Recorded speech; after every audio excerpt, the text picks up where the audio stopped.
This story is about my 3-day trip to Turkey many years ago. So years ago, I asked my Aunt Kathy on my mom's side. She's a world traveler and she's been so many places. I said, out of all the places you've been to, what is the most interesting place? And she told me Turkey. Wow, she's been so many cool places. I was very surprised. So later on in my life, I decided to travel to Turkey, and I learned a lot about history and random interesting facts that aren't even technically history. But uh, I entered I entered Turkey through Bulgaria, and I traveled to Istanbul.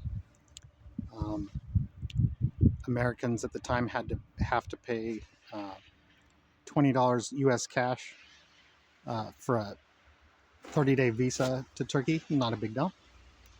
They don't refuse you. You just have to pay $20. So I have a really cool Turkish stamp in my old passport, and I went to Istanbul. And one of the most interesting things about Istanbul, it's a huge city, and there are 1 million bicycles, and not one of them has a lock on it. Wow. Wherever you live in America or Australia, are there cities of 1 million people and 1 million bicycles with no locks? I've had my bike stolen with a lock at a church building. And I was only there for 30 minutes playing basketball. Come out, my cut lock is there. My bike's gone. There's 1 million bicycles in Istanbul, not one lock. Unbelievable. I didn't know that was a phenomenon, and maybe that's because of the culture. I don't know. No one. The thing is, no one spoke English. There was 2 people who spoke English, and one of them was this guy. I went to a restaurant, and after I went to the ATM, so I'm brand new in a foreign country. I don't know where I'm at. I don't even have a map, and I really don't care. But I go to this restaurant, don't know what to order, but I just looked at the menu and pointed to what looked delicious. I can't read Turkish. And the guy spoke English. And after I ate, I said, okay, sir, how much will it be? And he said, 10 million Turkish lira. I was like, wow, I'm going to be washing dishes in Turkey for the next century, because I didn't realize how much like it would be $10 million to eat one meal. And luckily, uh, 1 million Turkish lira is only 70 cents American at the time. And so 10 million is only $7 USA. I didn't know that at the time. And when I went to the ATM, I had pulled out 50 billion. I was a billionaire. I had 50 billion Turkish lira in my back pocket. I just didn't realize it until after I was charged 10 million for eating lunch. So after that was pretty cool. The main plan was I wanted to go to Gallipoli, which is a famous World War One battlefield. Mel Gibson was in the movie Gallipoli, that's based on this incident. And Gallipoli is very interesting. And while I was in the area of Gallipoli, I was on the east side of that strait there, and there was some man yelling "Chinakali, Chinakali, Chinakali, Chinakali, Chinakali, Chinakali." I had no idea what that meant, but apparently he was advertising for a boat trip, a ferry trip from the west side of the strait to the east side of the strait. Well, the west side of that part of the strait in Turkey is Europe. The east side is Asia. So you're crossing a continent, and I didn't know that at the time. But so I got on the boat and I went to Chinakali. When you look at the alphabet, if you're an American and you have no clue what Chinakali looks like, Kanakali, but the word symbol on the bottom of the C is a CH apparently, because it's pronounced Chinakali, and I didn't know that until I was in Chinakali. So I'm at Chinakali. Well, as soon as the boat landed, I saw something that I couldn't believe. The Trojan horse from the movie Troy, Brad Pitt movie, is on display in Chinakali at the port. So, and Brad Pitt probably knows this, but I didn't know that. And I've never seen the movie. Because if I saw that movie, because it's rated R, my mom would put me in the corner, and she's 79, but she'd still put me in the corner. So I I got a picture of me next to uh, the Trojan horse from the movie Troy. It's not the real Trojan horse, but it's from the movie. It's a set prop, and it's really cool. It's just random. I mean, it's so interesting that it's so far away, and it's a random fact that nobody knows that. And so another thing I learned that in Turkey, the Turkish name, they have a name for the Trojan horse, and it's Truva, Truva. So I have a picture of me and Truva, and it's so cool, like how this happened. So another thing that randomly happened, there's a half court basketball right there. You can satellite Google it, and you'll see this basketball court right next to the thing.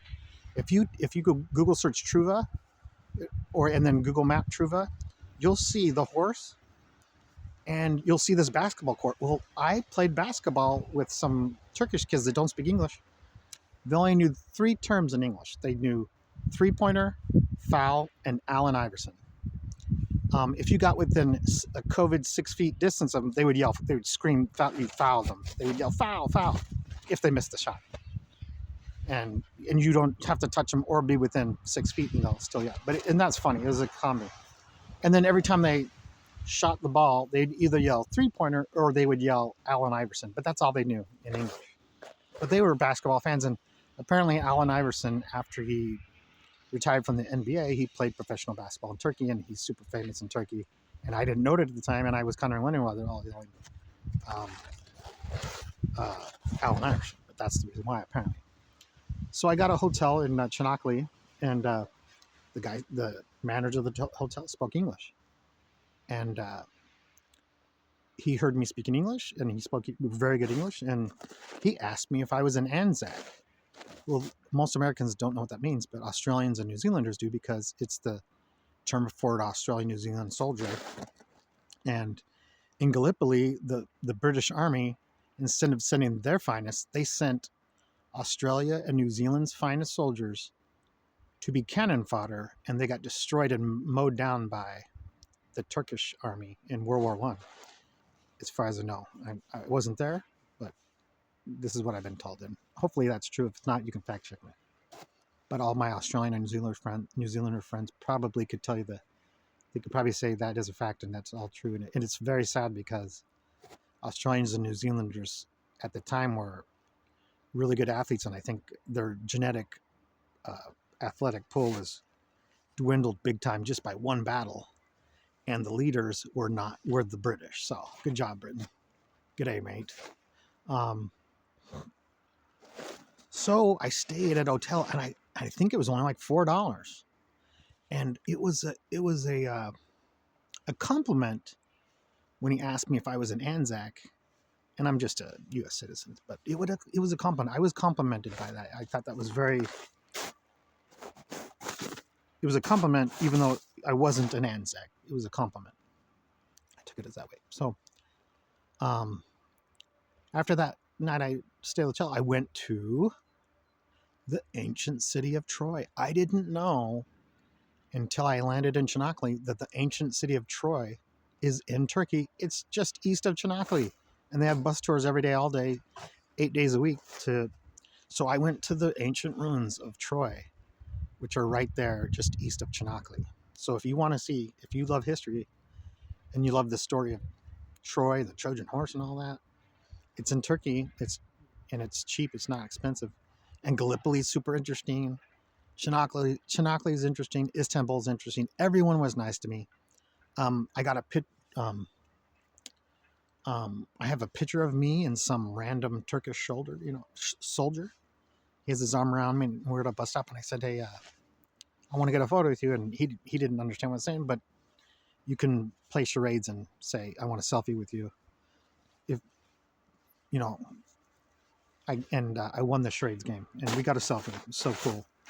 I had a great experience in Turkey. It's a beautiful country. Everyone's nice. No one's going to steal your bicycle. If you live in America, someone will steal your bicycle.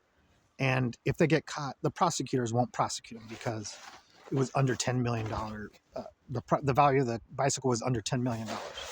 And so there's no jury appeal for that kind of thing. That's how prosecutors work in America, which is a flippin' joke, in my humble opinion. But anyway, that is the story of my vacation to Turkey. Thank you, Aunt Kathy, for giving me advice. I would have never been to Turkey if my Aunt Kathy hadn't told me it was one of the most interesting places she's ever visited.